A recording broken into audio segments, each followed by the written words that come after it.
ద్రౌపది ముర్ము చేతుల మీదుగా national Florence nightingale award అందుకున్న వలివేటి సుభావతి, నైటింగేల్ పురస్కారం అందుకున్న కర్నూలు ఏఎన్.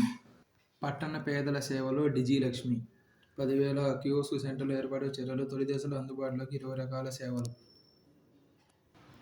జాతి భద్రత కోసం ఆత్మనిర్భరత. కృత్రిమ మేధా యుగంలో యుద్ధాల తీరుతెన్నులే పారిపోతున్నాయి. నూతనంగా రణరంగ ప్రవేశం చేస్తున్న వివిధ సాంకేతికతలు దేశాల బలాబలాలను నిర్దేశిస్తున్నాయి. ఈ నేపథ్యంలో గగనతలంలో రక్షణ గోడ కట్టే వాయుసేనను ఆధునీకరించడం జాతి భద్రతకు ప్రాణప్రదమైనది.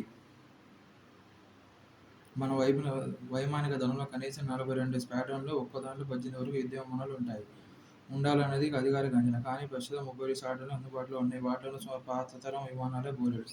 తేజస్ ఫైటర్ జెట్లతో తనను తాను నవీకరించుకోవాలన్న వాయుసేన ఆశలు సుదూర స్వప్నాలు అవుతున్నాయి. ఈ విమానాల రూపకల్పనకు ఎప్పుడో 1984లో శ్రీకారం చుడితే 2001లో మొదటి జెట్ గాల్లో ఎగిరేది. 2016లో తొలిసారి తేజస్ వాయుసేనకు జత కలిసింది.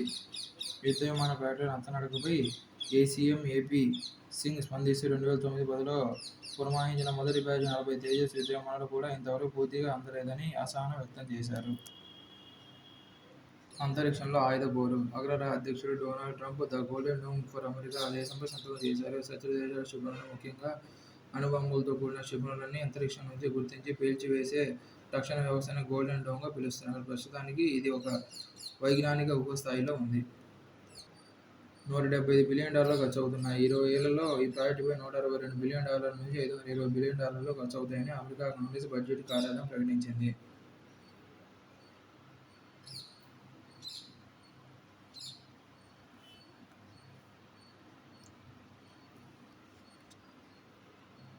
ఐరాస సభ 110/2 తీర్మానాన్ని 1947 నవంబర్ 3న ఆమోదించింది. దీని ప్రాతిపదికన ఐరాస సభ దేశాలు 1967 డిసెంబర్ 20 నాటి 17/21/16 తీర్మానంతో పాటు 1942 డిసెంబర్ 14 నాటి 1802/17 తీర్మానాన్ని ఆమోదించాయి. అహిం పేరుతో ఉగ్ర కార్యకలాపాలు. దేశవ్యాప్తంగా విస్తరణకు సిరాజ్ వ్యూహం. విచారణ వెలుగు చేసిన కొత్త నందినికి పసిడి, పూజా గుల్వీర్లకు స్వర్ణాలు. Asia athletics championship.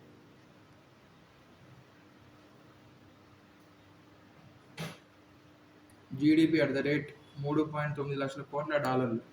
2024-25లో వృద్ధి రేటు 6.5%.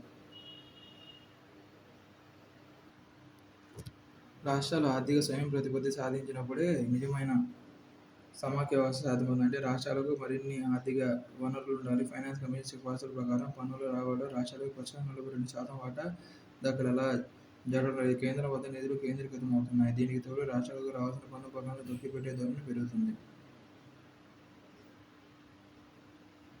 నీలగిరిలోని వెల్లింగ్టన్ ప్రధాన కేంద్రంగా పనిచేస్తున్న ఈ రెజిమెంట్లో 21 బెటాలియన్లు ఉన్నాయి. దక్షిణ భారతం అంతటికి చెందిన దాదాపు 27 కోట్ల మంది యువతుల్లో భారతీయులు 22% దీని పరిధిలో వస్తారు.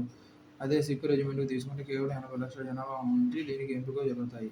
ఈ ఒక్క రెజిమెంట్లో 22 పదాతి దళ బెటాలియన్లు ఉన్నాయి. 2050 నాటికి ప్రపంచ జనాభాలో సగం మంది మయోపిక్ రోగులే అవుతారన్న అంచనాలు నిజమైతే ఈ వ్యూహం ఒక పెద్ద ఆరోగ్య సమస్యగా మారవచ్చు. సూర్యరశ్మికి గురి కావడం వల్ల రెటీనాలో డోపమైన్ స్థాయిలు పెరుగుతాయి. అది దృష్టి బారిన పడకుండా కాపాడుతుంది. కోవిడ్-19 సమయంలో ప్రతిరోజు 2 గంటలు బయట గడపడం అనేది పిల్లల్లో దృష్టి వ్యాప్తిని అరికడుతుందని టర్కీకి చెందిన డాక్టర్లు ధృవీకరించారు. 100% అక్షరాస్యత సాధించిన గోవాస్యం. ఎంఐటి వేదిక నుంచి పాలస్తీనాకు సంఘీభావం. భారతీయ విద్యార్థిని సాహసం. గ్రాడ్యుయేషన్ వేడుకలో కెఫియే ధరించి ప్రసంగం. 118 పాక్ ఫార్వర్డ్ పోస్టులు. నిఘా వ్యవస్థలు తుత్తునియలు. బీఎస్ఎఫ్పై హోంమంత్రి అమిత్ షా ప్రశంసనలు. ఆర్ఐసీని పునరుద్ధరిద్దాం. రష్యా భారత్ చైనా త్రయంబంధాన్ని పునరుద్ధరించాలని రష్యా పిలుపునిచ్చింది. లద్దాఖ్లో సైనిక ప్రతిష్టంభనకు సంబంధించి భారత్, చైనా అవగాహన వచ్చిన నేపథ్యంలో 3 దేశాలు మరింతగా కలిసి రావాలని రష్యా విదేశాంగ మంత్రి సెర్గీ లావ్రోవ్ పేర్కొన్నారు. ముంచుకొస్తున్న ముప్పు. ఉష్ణోగ్రతల పెరుగుదలతో వేగంగా కరిగిపోతున్న హిమానీ నదాలు. మరో 2 డిగ్రీలు పెరిగితే హిందూకుష్లో 70% మంచు మాయం. ఆసియాలో 200 కోట్ల మంది మనుగడకు ప్రమాదం. 10 దేశాల సైంటిస్టుల అధ్యయనంలో వెల్లడి. గ్లేషియర్లను కాపాడుకోవడంపై దృష్టి పెట్టాలన్న పర్యావరణ నిపుణులు. ఉత్తరప్రదేశ్లో కాన్పూర్లో 47,600 కోట్ల విలువైన 15 మెగా అభివృద్ధి ప్రాజెక్టులు ప్రారంభించారు.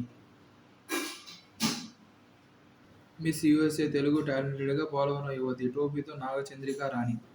పిఎస్ఎల్వి సి శిశువన్ వైఫల్యంపై అధ్యయనం జూన్ 2వ వారంలో నివేదిక.